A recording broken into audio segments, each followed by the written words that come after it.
Looking back, what's the best work advice you've ever been given? Uh, so, um, I was working as a graveyard cook in college at an IHOP, and it was a tough. And prior to that time, I was like any kid. I'd had a whole bunch of different jobs in the service industry, to make money. But I really needed this graveyard cook job, and it paid better than most jobs for a college student did. It was an owner operator of this franchise, and I saw just how hard this guy worked. And I'd started as a dishwasher. One of the cooks quit. They promoted me to cook. And it was taking me a while to multitask and to learn to prepare all the stuff quickly. I mean, there's skills. You have to be able to flip eggs and land them without breaking them at the same time, that you're dropping batter. And it may sound ridiculous, but I was very slow in my first couple of days. And on the third day, the owner came and he said, "Look, Don, it's time to light a fire under your butt and improve your learning curve or get out."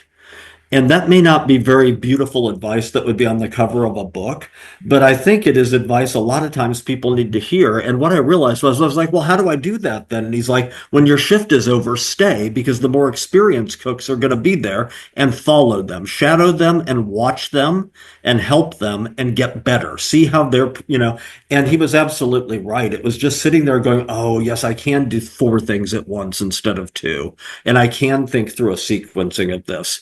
And I think that learning experience, what I learned from it was you have to invest in your own success. You can't assume that a training manual is going to teach you how to do something. You have to jump in, get wet, learn, and be willing to learn from others. And I think that is the best advice. You're making your own investment in yourself and just about everything in life.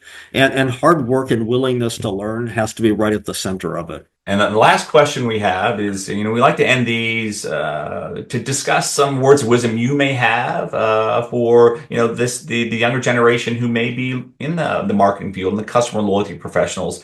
They want to develop themselves, but also looking to develop some loyalty strategies that can elevate customer experiences within their brand.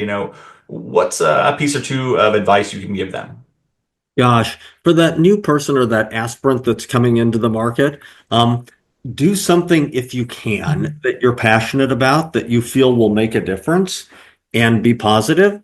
And I think try to find the right fit. But in any role that you're in, make a point of surrounding yourself with as many people as possible and learning from as many of your peers and colleagues as possible.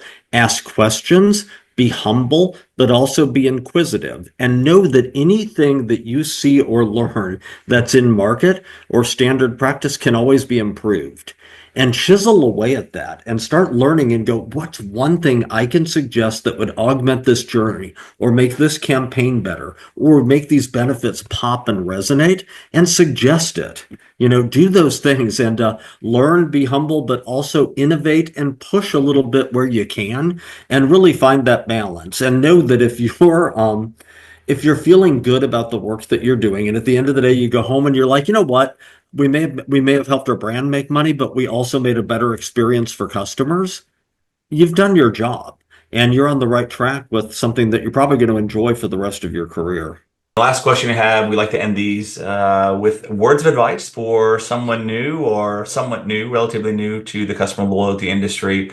What would you recommend to them for those who are looking to, elevate the customer experience and do something unique for their program? What's a piece of advice you could give them?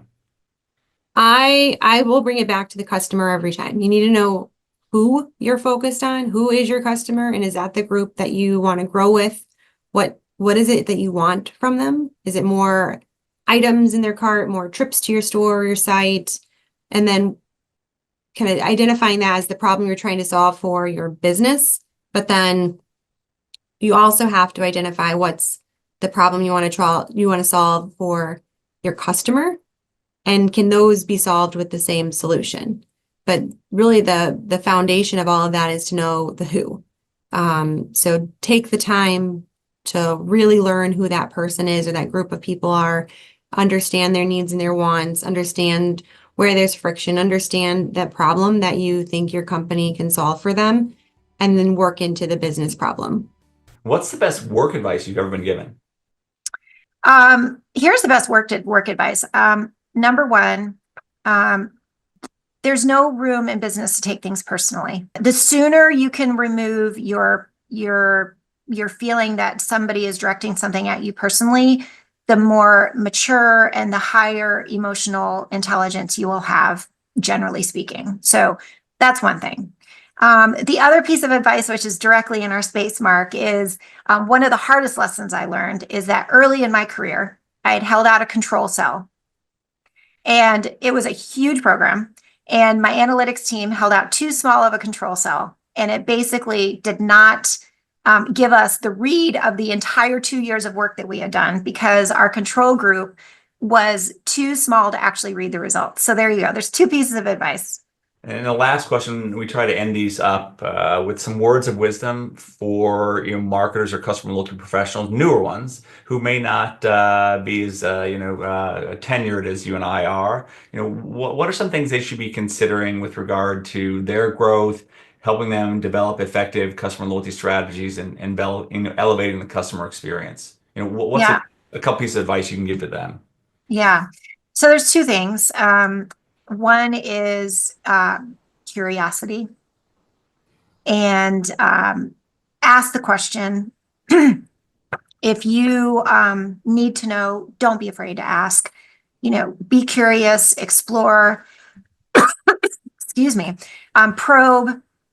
Because guaranteed, if somebody's just starting, has a question, chances are it's probably bringing new insight or new thought to something that somebody else isn't thinking of. So be curious and maintain your curiosity, honestly, throughout your whole career.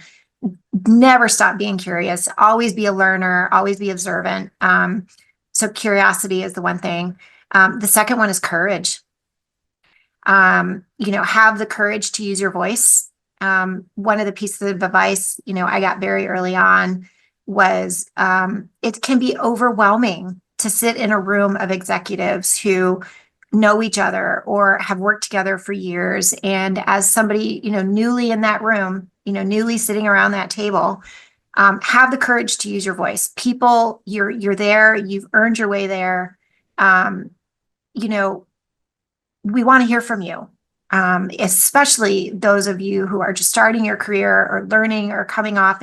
We're hiring you, we put you in a position. So be curious, continue to ask the questions, and have the courage to use your voice, speak out. If you could ask one question of someone else who's running a customer loyalty program, if you could ask one question, what would that question be about their customer loyalty program? I guess it is not a simple question, but I would say, what's the next big idea that you have? Something that can really impact the total business. So not a tactic, but something that really can, is strategic, solves for some larger problem that's aligned with the company's goals. What's that big idea that you have? I'd love to hear about those. Going back to your work life, Stop and Shop and before, what's the best work advice you've ever been given? Yeah, that's interesting. I think to me, I took a Dale Carnegie course many years ago, and there was a concept called KISS. I'll change it into keep it simple, really focused on simple. I have degrees in engineering and business, and the language can become quite technical, and but it's not good for communication. So it's really been something I learned over time, is really to simplify the stories, simplify the language, and it's really something that has helped me over time to become an effective communicator, is to keep things simple. And it's something I try to install within my team, is to reduce to the pure essence of the message.